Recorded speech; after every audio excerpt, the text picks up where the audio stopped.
ಈಗ ಕೋಯ್ ತಕೊಂಡ್ ಬರ್ತೀನಂತ ಬಂದವ ಶುಂಠಿ ಆಡ್ತಾ ಕೂತಿದ್ಯಲ್ಲೇ. ಏ ಇವಳೆ, ಈ ಶಿವಣ್ಣ ಎಂತೆಂಥದ್ದು ಮಾತಾಡ್ತದಾನೆ, ಕೇಳಿಸ್ಕೊಂಡೇನೆ? ಅಯ್ಯ, ಹೆಂಡತಿ ಬಿಟ್ಮೇಲೆ ಅವ್ರಿಗೆ ಮಂಡೆ ಹಾಳಾಗಿದೆ ಅಂತ ಇಡೀ ಊರೆಲ್ಲ ಮಾತಾಡ್ತದೆ. ಮೊನ್ನೆಯಿಂದ ನನಗೆ ಬೇದಿ ಶುರುವಾಗಿ ಇನ್ನು ಮುಕ್ಕಳಿ ಹಸಿನೇ ಅದೆ, ಬೇಕಾದ್ರೆ ಮುಟ್ ನೋಡ. ಬಂದಾಯಮ್ಮ ಕೋವಿ ಅಂತೆ, ಸರಿಯಾ ಆ ಕಡೆ, ಸರಿಯಾ ಸರಿಯಾ ಆ ಕಡೆ ಹೋಗ. ಕೋವಿ ಅಂತೆ, ಬೆಂಕಿ ಹೆಟ್ಟಿದ್ ಸಾಹೇಬ್ರಂತೆ.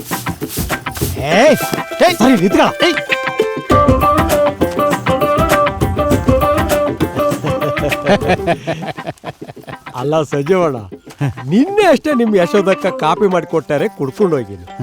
ಅಷ್ಟು ಬೇಗ ನಾ ಬಂದು ಹಿಂಗ್ ಮರ್ತೋತಾನ. ಎಂತ ಹೇಳಿದ್ರಿ ಶಿವಣ್ಣ? ನಾ ಅಕ್ಕನ್ ಮನಿಗೆ ಅಡ್ಕೆ ಕುಯ್ಲಿನ್ ಕಡ್ಗಟ್ಲು ಅಂತ ಹೋದೋಳು ಈಗ ಬರ್ತಾ ಇದೀನಿ. ನಿಮ್ಗೆ ಯಾವಾಗ್ರಿ ಕಾಪಿ ಮಾಡ್ಕೊಟ್ಟಿನಿ? ಕಾಪಿ ಬೇಕಾ ಹೇಳಿ, ಈಗ ಮಾಡ್ಕೊಡ್ತೀನಿ.